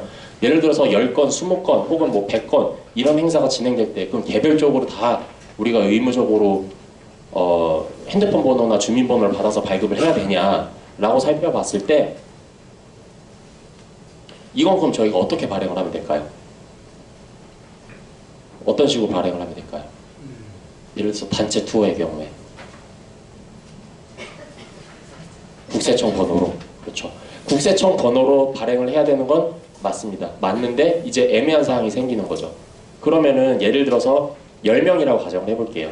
10명이면은 한 사람당 마진이 다 다르잖아요. 한 사람당 마진으로 쪼갤 수가 있잖아요. 10명을. 그럼 그 한 건 한 건을 10번으로 나누어서 발행을 해야 되는지 10건에 대한 단체 행사의 수수료를 한 번으로 그냥 발행을 해야 되는지에 대한 문제인 거예요. 보시면 한 건에 대해서 발행하시는 게 맞기는 맞아요. 근데 이거를 무시하고 전체 금액에 대해서 발행을 한다라고 했을 때 부가세법, 소득세법, 법인세법, 현금영수증 의무 발행 업종에 대한 과태료 문제에 대해서는 발생하진 않아요. 어쨌든 우리는 현금영수증을 발행을 했고 그거에 대해서 뭐 금액적으로는 맞는 거니까요. 거기에서 발생되는 이슈는 없어요. 근데 한 가지 발생되는 이슈는 이런 게 있을 수 있어요. 고객이 우리한테 돈을 주고 나서 정말 한참 뒤에 생각이 나서 그때 현금영수증 안 했는데 현금영수증 신청할게요 라고 이야기하시는 분들 많잖아요. 더러 있으실 거예요. 그런 경우에는 어떻게 대처해야 되냐라고 하면은 가장 FM적이고 가장 바람직한 부분은 예를 들어서 10명인데 그 중에 한 사람이 그런 요청을 했다고 가정을 해볼게요. 근데 만약에 우리가 한 건 한 건씩 나눠서 국세청 번호로 발급을 했다라고 하면은 그 사람 한 명에 대한 현금영수증 발행 금액이 있을 거 아니에요. 그 현금영수증을 그 사람한테 알려주면은 그 현금영수증 번호를 알려주면은 그 사람이 직접 국세청에 들어가서 변환을 할 수가 있어요. 자기 그때 010-000-1234를 수정할 수 있어요. 자기 주민번호나 자기 주민등록번호를 넣어서 그렇게 대처를 할 수가 있는데 만약에 10건을 그냥 퉁쳐서 한 건을 발행을 했을 때는 그게 안 되는 거죠. 그거를 줘봤자 그 사람이 한 번에 10배에 해당되는 10명치에 대한 알선 수수료를 하는 수밖에 없는 거니까요. 그래서 추후 여행객이 현금영수증 발행을 요구할 때 그 한 건 한 건씩 나누어 두었으면은 그거에 대한 대처가 가능한데 고객에 대해서 이제 조금 서비스 차원에서 해줄 수가 있는데 여기에 만약에 전체 단체에 대해서 발행을 하면은 그 부분을 맡길 수 있다라는 내용인 거예요. 근데 이거는 사실 우리로서는 할 도리는 다 한 거긴 해요. 왜냐면 그 고객이 5일 이내에 발급을 5일 이내에 발급해달라고 요청하는 게 맞았으니까요. 근데 요청을 안 했고 우리는 국세청 번호로 발급을 했으니까. 그렇기 때문에 요거는 뭐 FM적인 거고 좋은 거는 이렇지만 사실 너무 힘들 수도 있어서 전체에 대해서 발행을 하셨을 때 어쨌든 우리 입장에서 발생되는 수수료는 없다라고 이해하시면 될 것 같습니다. 항상 나오죠. 알선 수수료에 대해서만 발행하면 마진 노출되는 것이 걱정입니다. 지금까지의 내용으로서는 방법은 없죠. 과다 발행 시 5%에 대한 가산세가 있을 수 있기 때문에 이거에 대해서 조금 유념을 좀 하셔야 될 것 같고, 물론 전체에 대해서 발행을 하고 국세청이나 이런 데서 문제를 삼지 않고 넘어가면 상관은 없는데 어쨌든 법상 5% 가산세 대상이다. 그 다음에 뭐 아까 말씀드렸던 것처럼 마진 노출되는 게 싫어서 좀 줄여서 신고하는 경우도 있을 수 있잖아요. 그러면 그 줄여서 신고하는 금액의 20%, 그 다음에 부가세, 소득세, 가산세에 대한 문제가 있을 수 있습니다. 라는 내용이고, 방법은 저희 대표님께서 그럼 이렇게 발행하면 어떠냐라고 했을 때 그 알파고 딥러닝 과정 중에서 그것도 방법이 될 수 있겠습니다라고 생각이 든 거는 있는데 그거는 좀 적절한 것 같아서 넘어가도록 하겠습니다. 두 번째, 영세율 매출 있을 수 있죠. 예를 들어서 저희 인바운드 업체에도 고객한테 외화로 현금을 지급받거나 외화 달러로 계좌이체를 받은 경우에는 그 부분에 대해서 영세율 적용을 받을 수 있습니다. 그러면 마찬가지로 현금으로 받은 부분이기 때문에 인바운드 업체도 이거에 대해서 현금 영수증 발행을 해야 되는데요. 부가가치세 일반적으로 단말기 하시는 거 있잖아요. 저희 그 업체에 단말기 있으면은 거기에 공급가액 100, 부가세 0 이렇게 해서 발행하시면 됩니다. 근데 아까 초반에 보여드렸던 국세청 홈택스에 들어가서 확인을 해보시면 거기는 영세율 발행이 안 돼요. 우리가 자동으로 100에 대해서 공급가액을 입력을 해버리면 자동으로 부가세가 계산돼서 10만 원이 이제 기재가 되기 때문에 영세율로는 발행을 할 수가 없고요. 그렇기 때문에 그때는 면세는 아니지만 일반적으로 그냥 면세 클릭해서 공급가액 100, 부가세 0 이렇게 발행을 하시는 수밖에 없을 것 같다라는 내용이고, 국세청도 이 부분에 대해서는 뭐 이해를 하고 있을 겁니다. 그래서 답변도 올렸을 때 그냥 뭐 이렇게 발행하면 되지 않을까요? 라는 답변을 받은 내용이 있고요.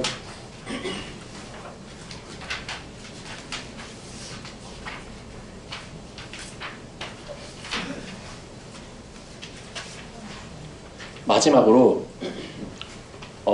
우리 요즘에 이런 거 많이 하시죠. 네이버나 이런 거 통해서 물건을 사보면 우리가 결제하는 란에 가보면 우리가 임의대로 우리 번호 넣어서 현금 영수증 발행 받을 수 있잖아요. 그런 것처럼 우리 상대방인 여행객들도 이렇게 발행을 할 수가 있어요. 자진해서, 인터넷에서. 그러면 소셜 업체에서 고객이 자진 발급을 할 수가 있는데 고객이 발행했을 수도 있고, 심지어 그랬을 때 그 건에 대해서도 현금 영수증을 또 발행을 해야 되나요? 이랬을 때는 이중 발급되는 게 아니에요? 라고 이제 질문을 해주실 수가 있죠.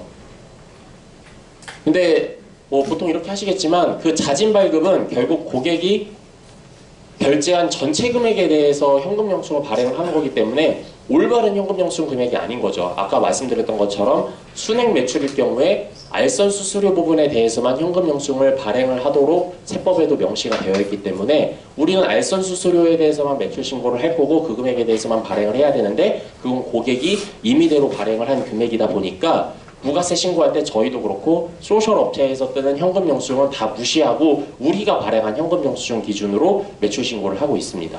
그렇기 때문에 고객이 발행을 했다고 하더라도 그 부분을 매출로 신고를 하지 않는 거다 보니까 여행사에서 알선 수수료 부분에 대해서 별도로 발행을 하셔야 된다라는 내용입니다.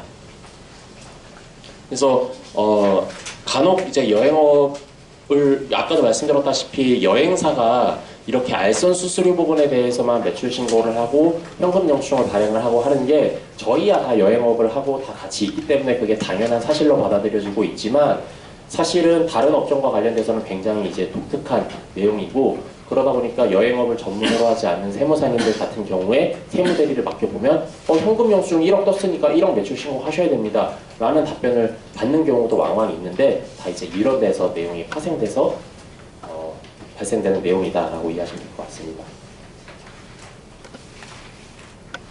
안녕하십니까. 하나투어에서 재무부 담당하고 있는 이진호입니다. 우선 이 자료는 지금 배포드린 자료에는 포함이 안 되어 있습니다. 지금 저희가 자료를 준비가 좀 어제 되다 보니까 사전에 좀 공유를 못 드렸고요. 그리고 내용 중에도 좀 실무적인 내용들, 저희 회사 사례가 좀 들어가 있어서 직접 배포드리기는 조금 좀 그렇다는 부분 좀 양해 부탁드리겠습니다. 대신 최대한 좀 자세히 설명드리도록 할 테니까요. 예, 요거 자료에 좀 집중해 주시면 좋을 것 같습니다.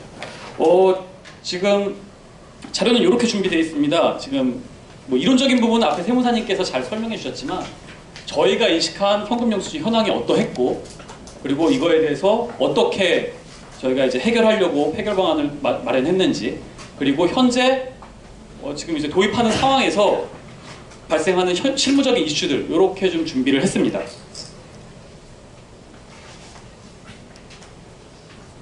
네, 저희가 처음에 이 현금영수증 이슈를 좀 인식한 거 23년 하반기였습니다. 세법 개정안이 나오고 나서 저희가 이제 25년 1월 1일부터 발생하는 거래에 대해서는 현금영수증 의무 발행 업종에 포함이 되기 때문에 이거에 대해서는 좀 준비를 해야 되겠다는 생각을 했었고요. 그때 준비했던 자료입니다. 그래서 뭐 앞에서 세무사님이 다 말씀하셨지만 세법 규정만 따라갈 경우는 지금 현금 수취한 이후 5일 이내에 저희 같은 경우는 알선 수수료에 대해서만 현금영수증을 발급해야 되는 상황입니다. 그런데 저희가 이제 그 기존에는 의무 발행 업종이 아니었고요. 그리고 저희가 했던 그 상황은 저희가 2013년에 국세청에 예규 질의를 한번 했었습니다. 그래서 여행업종 같은 경우에 현금영수증과 신용카드를 어떻게 발급해야 되냐라고 질의를 했을 때 국세청의 답변은 신용카드에 대해서는 총액으로 발급해라 라고 회신을 해줬지만 현금영수증에서는 전혀 언급이 없었습니다. 저희 내부적으로는 현금영수증과 신용카드 영수증이 어차피 거래 실질은 똑같다라고 판단을 해서 신용카드를 총액으로 발급해도 되니 현금영수증도 그냥 총액으로 발급하자라고 내부적으로 결론을 맺었습니다. 물론 이제 그렇게 하는 데는 저희가 의무 발행 업종이 아니었기 때문에 가능한 부분도 있습니다. 근데 그렇게 했을 때 과거에 저희가 13년에 저렇게 하고 나서 세무조사를 몇 번 받았거든요. 근데 세무조사 때도 현금영수증 발급 금액에 대해서 이슈가 제기된 적은 없었습니다. 그리고 또한 이제 가끔 이제 민원인 분들 중에 현금영수증 발급 금액 가지고 좀 챌린지 하신 분이 있었어요. 그래서 저희가 뭐 그때는 이제 순액으로 발급을 안내를 드렸을 때 왜 내가 결제한 건 100만 원인데 왜 10만 원밖에 안 끊어줘라고 말씀을 하셔서 세무서를 타고 들어온 민원이 세무서 분들이 야 그냥 민원 생기지 않게 다 발행해 라고 안내를 받은 적도 있었거든요. 그래서 저희는 이제 그런 사례도 있고 해서 그냥 과거 계속 현금영수증 발급을 요청하시는 분들에 한해서는 총액 발급을 계속 진행해 왔었습니다. 근데 이렇게 해오다가 지금 25년 1월 1일부터 지금 여행업이 의무 발행 업종에 포함이 되게 된 거죠. 근데 이렇게 되면 앞에서도 말씀드렸듯이 5일 이내에 발급해야 된다는 이슈가 하나 있고요. 그리고 알선 수수료에 대해서만 발급해야 된다는 이슈가 있습니다. 그래서 이제 쟁점이 되는 게 과연 그럼 이제 현금영수증을 총액으로 발행할 거냐 순액으로 발행할 거냐에 대한 이슈가 있었는데요. 뭐 총액으로 발급하게 되면 기존에 하던 프랙티스를 그냥 쭉 가면 되니까 문제가 없지만 순액으로 발행을 한다라고 하면 세법을 준용한다라는 장점은 있지만 고객한테 저희의 수익이 완전히 노출이 되는 거잖아요. 그리고 이제 저희가 기존에 만들어놨던 일하는 방식, 시스템들에 대한 모든 배정도 다 필요한 상황이었고 그래서 이런 상황에서 그럼 어떻게 해야 되냐를 가지고 저희가 내부적으로 되게 많이 고민을 했었습니다. 그렇게 해서 저희가 검토한 내용이 세법 개정을 건의해보자라는 내용이었습니다. 근데 이제 현금영수증의 취지 자체가 어떤 거래를 양성화하고 거래를 투명하게 하는 그런 취지이기 때문에 저희가 의무 발행 업종에서 빼주세요 라는 거는 좀 제안을 하기가 좀 어려울 것 같았습니다. 받아들여지지도 않을 거고요. 그러면은 저희 입장에서 그러면 어떻게 세법 개정을 요구하는 게 맞을까를 검토를 하다가 이런 조항을 발견을 했습니다. 다른 사업자, 요거 기존에 있는 세법 조항인데요. 다른 사업자 매출과 합산해서 신용카드 매출 전표나 현금영수증을 발급해도 사실과 다르게 발급한 것으로 보지 않는 경우가 있습니다. 사실과 다르게 보지 않는다라는 거는 결국 가산세 없는 걸로 보는 거죠. 근데 그런 사업자가 유통산업발전법에 따른 대규모 점포랑 체육시설 설치 이용하는 법률에 따른 체육시설을 운영하는 사업자입니다. 그래서 대규모 점포 같은 경우에 대형마트 같은 데서 여러분이 물건을 사신다라고 했을 때 신용카드 영수증도 그렇고 현금영수증도 그렇고 다 롯데 마트 이름으로 끊기잖아요. 근데 그 마트가 모든 물건을 다 사서 파는 게 아닐 거거든요. 그럼 저희가 구매한 10,000원 안에는 9,000원에 해당하는 물건값이 있을 거고 1,000원에 해당하는 그 점포에 대한 수수료가 있을 겁니다. 근데 현금영수증, 신용카드는 마찬가지고 그런 데는 그냥 하나로 끊거든요. 나누지 않거든요. 그런 성격이 체육시설도 마찬가지고 대규모 스포츠센터에서 제가 헬스장을 10만 원에 이용을 하는데 9만 원은 이용료고 10,000원은 그 점포, 그 매장에 대한 수수료일 수 있는 거거든요. 이런 부분이 저희하고 좀 유사할 수 있겠다라고 저희가 생각을 했습니다. 그래서 건의안으로 낸 게 저 단서 조항의 제일 마지막에 관광진흥업법에 따른 여행사업자를 넣자라고 지금 저희가 제안을 해놓은 상태입니다. 그래서 요거는 저희가 23년 말부터 좀 준비해서 작업을 했었고요. 지금 저희를 비롯해서 10개 여행사가 같이 모여서 좀 검토를 했던 내용이고, 그리고 24년 초부터 지금 협회하고도 계속 같이 협업을 해서 지금 협회 이름으로 세법 개정안이 지금 올라가 있는 상태입니다. 근데 뭐 지금 전국이 불안해서 그런지 아직 답변은 안 나오고 있는 상태고요. 지금 현재는 답변을 기다리고 있을 수밖에 없는 상황입니다. 현재 상황.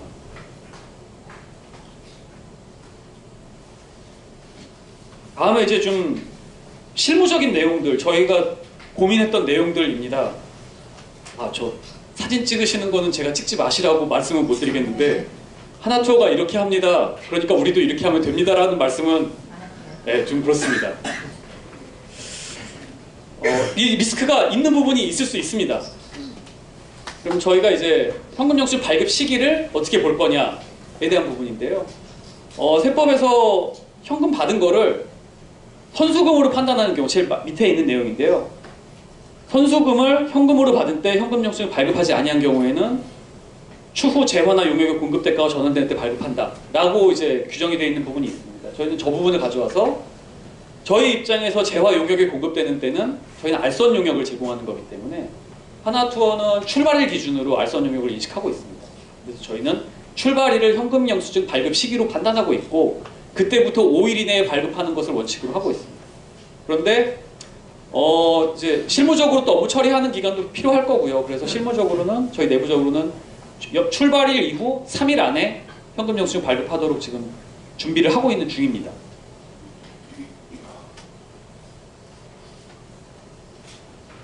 그리고 다음은 이제 발급 단위인데요.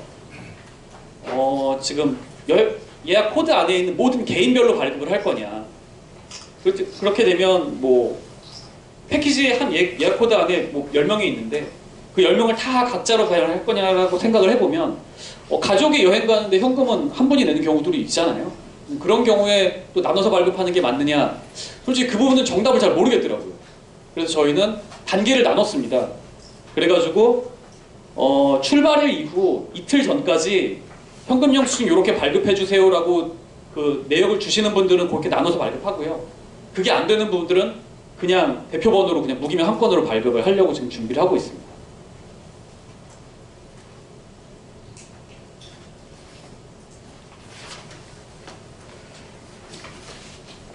요거는 이제 앞에서 말씀드렸던 거랑 조금 좀 비슷할 수 있는데요. 저희가 발급 기준일은 아까 말씀드렸듯이 출발일 플러스 3일로 지금 생각하고 있고요. 그리고 발급 범위는 저희가 이제 패키지나 호텔 답품 같은 경우는 현금으로 받은 금액 전부 다. 그리고 항공권 같은 경우는 지금 결제 자체가 항공사랑 여행사랑 나눠지잖아요. 그래서 저희는 여행사에 나눠지는 부분만 지금 발급하려고 하고 있고요. 그리고 이제 대규모 인센티브 같은 경우는 조금 좀 더 검토할 필요가 좀 있을 것 같아요. 이게 인센티브 같은 경우 대리점 단위에서 하는 경우들이 많기 때문에, 근데 이제 그런 경우에 대리점에서 뭐 수수료 빼고 현금 입금하시거나 약간 이런 프랙티스들이 좀 있는 부분들이 있어서 그런 부분들은 좀 정리해 가면서 좀 발급을 해야 될 것 같고요. 이 부분은 좀 계속 협의 중인 부분입니다. 그리고 외국인 관광객 같은 경우도 현금으로 받은 경우에는 무조건 다 발급하려고 하고 있습니다. 대표번호로 해서요. 그리고 아까 이제 그 세무사님도 제휴 쇼핑몰 말씀하셨는데요. 지금 제휴 쇼핑몰도 현금영수증 의무 발행 업종에 포함이 되어 있거든요. 그래서 지금 아까 말씀하신 대로 그렇게 발급이 되는데, 지금 발급할 때 그게 쇼핑몰 이름으로 발급하는 경우가 있고 저희 이름으로 발급될 수도 있습니다. 그래서 이것도 업체하고 좀 계속 얘기를 좀 나눠야 되는 상황입니다. 저희가 진행하고 있는 중이고 이 부분도. 그리고 마지막으로 이제 기타 이슈라고 하는 부분이, 지금 현금영수증의 성격을 약간 세금계산서하고 비슷하게 보시려는 분들은 현금영수증 발급 금액이랑 매출세액이랑 맞아야 되지 않냐라고 이제 보시는 경우들이 있어서요. 근데 이제 현금영수증 가지고 매입세 공제가 되면 안 되기 때문에 저희는 현금영수증 발급할 때 그 공제 안 되도록 부가세는 별도로 구분하게 표시하지 않고 발행하려고 하고 있습니다. 그리고 이제 증정용 마일리지 네이버 페이 같은 거 사용하시면 현금으로 충전돼서 그 페이가 생기기도 하지만 충전 금액의 일정 부분을 포인트를 주기도 하잖아요. 그 포인트 부분은 현금영수증 발급 대상이 아니다라는 부분이고요. 그리고 이제 자진 발급하는 경우에 이게 이제 무기명으로 대표 발급해버리면, 이제 아까 세무사님도 말씀하셨지만 뭐 직원이 개인 소득공제 목적으로 자기 걸로 끌어갈 수도 있잖아요. 근데 그게 향후에 문제가 될 소지가 분명히 있거든요. 이제 그런 부분은 회사 내부적으로 좀 관리를 해야 된다라는 정도 말씀을 드리겠습니다. 저희가 준비한 건 이 정도입니다. 근데 지금 저희도 현금 영수증 최초 발행이기 때문에 되게 혼란스러운데 아마 과세관청 분들도 되게 혼란스러우실 거예요. 여행업종을 잘 이해하시지 못하는 분들도 많으시고 이게 처음 생기는 프랙티스다 보니까 어떻게 해야 될지 모르시는 분들이 많으실 텐데 저희 생각은 그렇습니다. 지금 저희가 아까 이제 부가세 총액과 순액 말씀하셨듯이 법만 그대로 따라가게 되면 저희가 부가세를 총액으로 신고해야 될 수도 있거든요. 근데 지금 프랙티스상 모두가 다 아웃바운드 영역에 대해서 지금 순액만 신고를 하고 있잖아요. 부가세 신고를. 그런 경우에도 지금 과세관청에서도 그거 가지고 특별히 이슈 제기를 하지는 않고 있습니다. 제 생각에는 이 부분도 똑같다고 생각합니다. 지금 저희가 세법 개정을 요청해놨지만 아직 결과는 안 나온 상태입니다. 근데 세법은 25년 1월 이후에 발생하는 거래에 대해서 현금을 좀 발급하라고 얘기를 하고 있거든요. 그래서 저희는 현행 세법과 충돌할 수도 있지만 총액으로 발급을 할 겁니다. 그리고 저희하고 같이 세법 개정 작업에 동참해 주셨던 11개 여행사도 같이 총액으로 발급해 주시기로 하셨거든요. 그래서 저희가 지금 총액으로 발급하면서 저희 여행업만의 프랙티스를 저희가 만들어가는 부분들이 필요할 거라고 생각을 합니다. 그래서 저희는 세법 개정이 가장 빨리 되면 제일 좋겠죠. 근데 그때까지는 기다리면서 리스크가 있지만 어쩔 수 없이 저희는 총액으로 발급하면서 과세관청에서 만약 이슈를 제기하면 대응하려고 하고 있습니다. 네, 저희가 준비한 거는 이 정도입니다. 네, 감사합니다. 네, 저희가 준비한 설명은 여기까지고요.